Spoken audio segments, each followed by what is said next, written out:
Imaginez être dans une salle de réunion. Tout le monde parle, argumente, tente de s'imposer.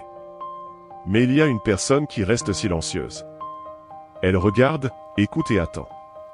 Au fil des minutes, d'autres commencent à parler plus qu'ils ne le devraient, à révéler des insécurités, à exposer des informations inutiles.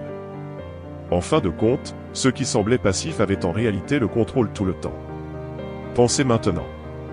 Savez-vous vraiment quand parler et quand vous taire? Ou tombez-vous dans le piège de trop en révéler sans vous en rendre compte? Le silence est un outil de pouvoir que peu de gens maîtrisent. Dans un monde où l'information est la nouvelle monnaie, et où tout le monde rivalise pour attirer l'attention, ceux qui apprennent à gérer le silence deviennent plus respectés, plus influents et plus difficiles à manipuler. Mais comment utiliser le silence de manière stratégique, sans paraître faible ou indifférent? Nicolas Machiavel, l'un des plus grands stratèges politiques de l'histoire, a compris que le pouvoir ne réside pas dans celui qui parle le plus, mais dans celui qui contrôle le flux de l'information. Il savait que ceux qui parlent sans stratégie perdent leur avantage avant même de s'en rendre compte. Dans son classique Le Prince, Machiavel le précise. Un dirigeant prudent ne révèle jamais toutes ses intentions, car une transparence excessive est un piège. Dans cette vidéo, vous découvrirez comment le silence peut être votre arme la plus puissante pour gagner le respect, éviter la manipulation et influencer les gens sans avoir à dire un mot de plus que nécessaire. Comprenons pourquoi les plus grands stratèges de l'histoire, des dirigeants politiques aux hommes d'affaires prospères, utilisent le silence comme outil de domination. Et surtout, vous apprendrez exactement comment appliquer cette stratégie dans votre vie quotidienne pour avoir plus de contrôle sur vos interactions et vos décisions. Mais avant de continuer, je veux que vous réfléchissiez et commentiez ici. À quel moment de votre vie avez-vous réalisé que parler moins aurait pu être le meilleur choix? Votre réponse peut aider les autres à voir le pouvoir du silence. Maintenant, plongeons dans l'histoire et comprenons comment cette stratégie a été utilisée au fil des siècles, et comment vous pouvez commencer à l'utiliser aujourd'hui. Pour comprendre le véritable pouvoir du silence, nous devons regarder l'histoire. Les grands leaders, stratèges et visionnaires ont toujours su que ceux qui parlent trop perdent. Mais ceux qui maîtrisent l'art du silence finissent par exercer une influence sans avoir à élever la voix. Pensez à Jules César, l'un des plus grands généraux de la Rome antique. Au cours de ses campagnes militaires, il révélait rarement ses projets à ses subordonnés avant que le moment soit venu. Il laissait ses adversaires dans l'incertitude, incapables de prédire son prochain coup. Le résultat? Victoire après victoire. Son silence n'était pas une faiblesse, mais une tactique. Il permettait d'abord à ses ennemis de révéler leurs intentions, puis il prenait sa décision. Maintenant, ramenons cela au présent. Pensez à une réunion d'affaires. Avez-vous déjà remarqué que les personnes les plus respectées sont généralement celles qui parlent le moins, mais quand elles parlent, tout le monde écoute? Cela se produit parce qu'elles savent comment gérer les informations. Celui qui garde le silence gagne d'abord le temps d'observer, d'analyser et de comprendre les faiblesses des autres. Et quand il décide de parler, ses paroles ont du poids. C'est là qu'intervient Machiavel. Dans Le Prince, il a écrit: « Les hommes doivent être caressés ou détruits, car ils peuvent venger les petites blessures, mais pas les graves. » Que signifie cela? Que parfois, il vaut mieux ne rien dire que dire quelque chose à moitié et s'exposer au danger. L'erreur la plus courante que commettent les personnes en quête d'influence est de croire qu'elles ont toujours besoin d'être entendues. Mais la vérité est que le silence a un puissant effet psychologique.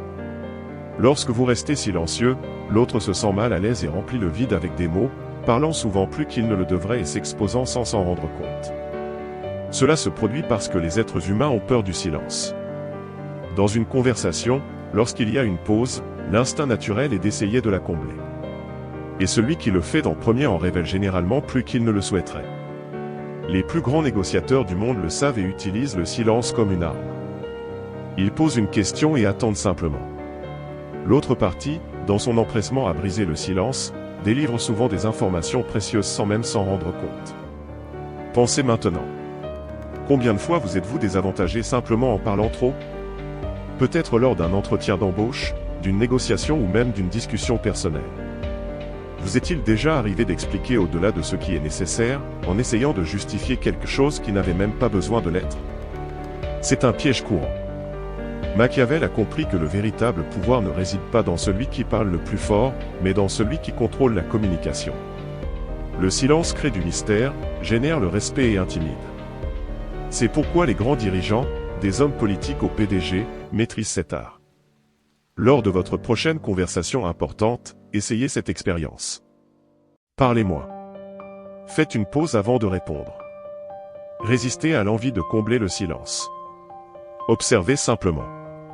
Vous verrez que les gens autour de vous commenceront à parler davantage, essayant de décrypter vos intentions.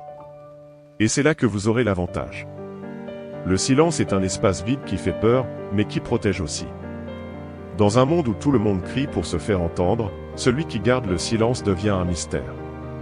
Et le mystère est une forme de contrôle subtil et puissante. Machiavel l'a bien compris. Il savait que les mots sont comme des lames tranchantes. Une fois exposés, ils peuvent blesser, libérer, mais surtout, ils peuvent révéler. Et ceux qui se révèlent trop deviennent vulnérables. Le vrai stratège n'est pas celui qui parle avec une éloquence débridée, mais celui qui gère sa voix comme une ressource rare et précieuse. Le silence, lorsqu'il est utilisé intelligemment, n'est pas une absence, mais une présence élargie. Remarquez les grands dirigeants, les personnages qui ont marqué l'histoire. Ils parlaient rarement de manière excessive. Lorsqu'ils parlaient, chaque mot était mesuré, chaque pause calculée. Le silence, dans ces moments-là, n'était pas un manque, mais une affirmation. L'absence de mots peut être plus chargée de sens que les discours les mieux conçus. Parce que le silence impose quelque chose de rare de nos jours, le doute. Et le doute est inconfortable. Ceux qui parlent peu font que les autres remplissent les espaces vides avec leur propre interprétation, leurs peurs et leurs insécurités. Et il y a du pouvoir là-dedans. La salle de réunion était bondée. Autour de la table, chacun y allait de son argument, cherchant à convaincre, à impressionner. Les voix s'élevaient, les mains s'agitaient, les sourires forcés masquaient des calculs. Et puis, il y avait lui. Assis droit, les mains jointes sur la table, il observait. Il écoutait. Il se taisait. Au début, son silence passait inaperçu. Les autres parlaient trop vite, trop fort. Ils voulaient prouver leur valeur, montrer qu'ils méritaient leur place. Mais à mesure que les minutes s'écoulaient, quelque chose changeait. Les plus bavards commençaient à se trahir. Un directeur, sûr de lui, laissa échapper un détail sensible sur les finances de son département. Un autre, cherchant désespérément l'approbation du patron, multipliait les concessions. Lui, toujours silencieux, voyait tout. Quand enfin il prit la parole, ce fut d'une voix calme, mesurée. Chaque mot pesait son poids. Personne n'osait l'interrompre. Parce qu'il avait attendu. Parce qu'il avait laissé les autres s'épuiser. Parce que son silence, bien avant ses paroles, avait déjà imposé son autorité. Dans toute conversation, il existe un moment où le silence devient plus éloquent que les mots. Une pause bien placée crée une tension presque palpable. L'interlocuteur, mal à l'aise, se précipite pour combler le vide. Et c'est là qu'il se livre. Imaginez. Vous venez de poser une question cruciale. Au lieu de répondre immédiatement, votre adversaire marque un temps d'arrêt. 3 secondes. 5. Le doute s'installe. A-t-il mal entendu? Réfléchit-il à une contre-attaque? Ce silence, minuscule, vous met déjà en position de faiblesse. C'est exactement ce que faisait un négociateur chevronné que j'ai connu. Face à une proposition, il ne disait rien. Juste un regard, un léger haussement de sourcils. Et dans 70% des cas, l'autre partie, incapable de supporter le vide, améliorait son offre sans même qu'il ait à demander. Un rival vous lance une pique en public. Votre premier réflexe? Contre-attaquer, vous justifier, prouver que vous avez raison. Erreur. La véritable puissance réside dans l'immobilité. Un jour, un cadre supérieur tenta d'humilier un jeune manager lors d'une réunion. Ton projet est un échec, non. Au lieu de se défendre, le manager le regarda fixement. Silence. Puis, sans un mot, il tourna lentement la tête vers le PDG et continua sa présentation comme si de rien n'était. Le provocateur, lui, resta bouche bée. Non seulement son attaque avait échoué, mais son manque de professionnalisme était devenu évident aux yeux de tous. Le silence avait retourné la situation sans qu'une seule parole ne soit échangée. En négociation, celui qui parle en premier perd. Toujours. Un client vous demande votre tarif. Vous pourriez donner un chiffre. Mais si, à la place, vous répondez « Quel budget avez-vous prévu ?» puis vous taisez, quelque chose de magique se produit. Dans 80% des cas, l'autre révélera sa fourchette avant vous. Vous venez de gagner un avantage décisif. Les grands diplomates le savent, les silences prolongés sont des pièges à information. Plus vous résistez à l'envie de parler, plus l'autre, inconfortable, dévoilera ses véritables intentions. Les gens faibles s'expliquent. Les forts décident. Quand on demande des comptes à un vrai leader, il ne se lance pas dans de longues explications. Il donne une réponse courte, définitive, et se tait. Ce silence final est un mur.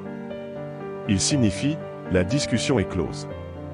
Un CEO célèbre avait cette habitude, lorsqu'un actionnaire lui posait une question hostile, il répondait par une phrase lapidaire, puis fixait son interlocuteur sans ajouter un mot. Le message était clair, je t'ai répondu. Ose me contredire. Personne n'osait. Dans un monde où tout le monde crie pour se faire entendre, le vrai pouvoir appartient à ceux qui savent se taire. Le silence stratégique n'est pas de la passivité. C'est une domination froide, calculée. C'est laisser les autres se consumer dans leurs propres mots tandis que vous, immobile, contrôlez le jeu. Alors la prochaine fois qu'on vous poussera à parler, demandez-vous. Qu'est-ce que je gagne à rompre le silence? Parce que parfois, la victoire ne s'obtient pas en parlant plus fort, mais en étant le dernier à ouvrir la bouche. Ces stratégies ne consistent pas à être muet, mais à maîtriser l'économie de la parole. Parlez moins, gagnez plus. Laissez les autres se trahir par excès de mots. Ne justifiez pas, imposez. Comme l'écrivait Sun Tzu dans l'art de la guerre. Le suprême art de la guerre est de soumettre l'ennemi sans combat. Le silence, c'est cela, soumettre sans attaquer. À vous de jouer. La prochaine fois que vous sentirez le besoin de parler, demandez-vous. Est-ce que cela sert mon pouvoir, ou le leur?